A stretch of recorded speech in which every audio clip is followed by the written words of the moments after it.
সব সময় তো আমি আমার নিজের হাতের রান্নার রেসিপিগুলো আপনাদের সবার সাথে শেয়ার করে থাকি।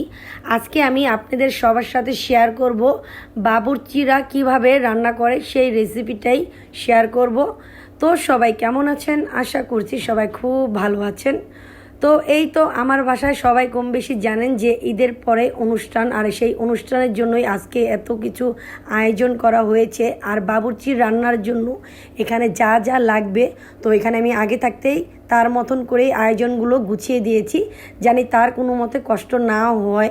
তো এখানে একটা সমস্যা হয়ে গিয়েছে, ঈদের পরে পরে যত আমি অনুষ্ঠানটা রেখেছি, তখন বাবুর্চির সাথে যে একটা হেল্পার থাকে, মানে সব কিছু করে দেওয়ার মতন, তো সেই মানুষটা ছিল না। কেননা ঈদের ছুটিতে তারা তাদের বাড়িতে চলে গিয়েছে, যার কারণে তার সাথে সাথে এখন আমরা নিজেরাই হেল্পার হয়ে গিয়েছি। তাকে সব কিছু মানে এনে এনে গুছিয়ে দিতে হচ্ছে, কেন সে এমনি তো একা এগুলা পারবে না। যার কারণে এখানে আমার দেবরে, আমার খালতো বোন, আমার হাজবেন্ড তাকে অনেকটাই সাহায্য করছে, জানি তার কোনো মতে সমস্যা না হয়। তো কি আর করার, এখন সবাই ঈদ করতে তো দেশে যাবেই, আর আমরা এমন টাইমেই অনুষ্ঠানটা রেখেছি, যার কারণে একটু সমস্যা হয়ে গিয়েছে সবারই কম বেশি। মানে যে কিছু জিনিস চাইলেও মানে ওরকম পাওয়া যায় না।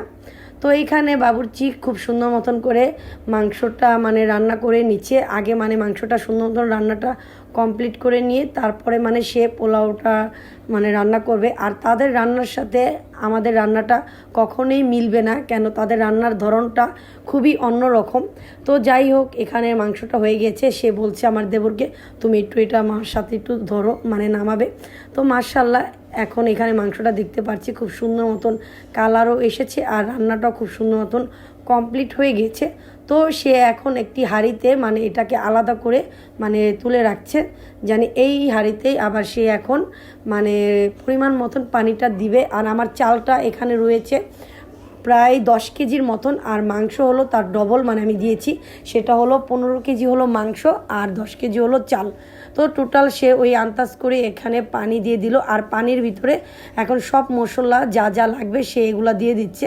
তো এখানে দেখলাম দারচিনি, এলাচ, তেজপাতা, তারপরে আপনার এখানে দিয়ে দিল কাঁচামরিচ, গোলাপ জল, লবণ, সব কিছু দিয়ে সে এখন হাঁড়িটা আবার চুলায় বসিয়ে দিল। আর এখন এখান দিয়ে আমার বোনে এখানে চালটা ভালো মতন ধুয়ে পরিষ্কার করে দিচ্ছে। তো এখানে চালটা ধোয়া হয়ে গেল, আর ওই দিক দিয়ে পানিটাও বলক চলে আসলো দেখলাম, আর ওইখান দিয়ে উনি দিয়ে দিয়েছে চালটা। আর আগুনের তাপটা এতটাই বেশি ছিল, যার কারণে আমি ওইটার কাছে যেতেও পারছি না, কেন এতটাই তাপ ছিল, মানে যার কারণে আমি দূরের থেকে যতটুক পেরেছি ওই অতটুক নেওয়ার চেষ্টা করলাম। তো এখান দিয়ে শুভ আবার কি করছে, তাকে মাংসটা তুলে দিচ্ছে হাঁড়িতে।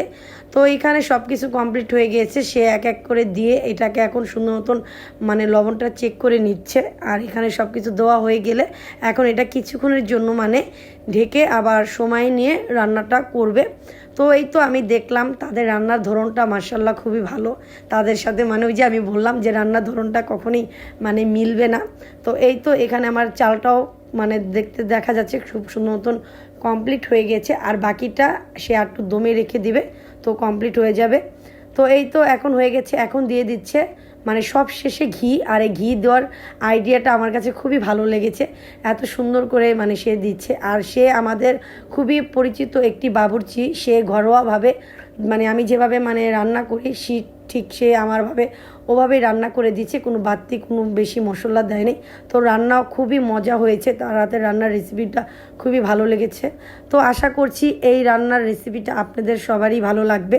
তো কেমন লাগলো মানে ভিডিওতে অবশ্যই কমেন্টে জানাবেন।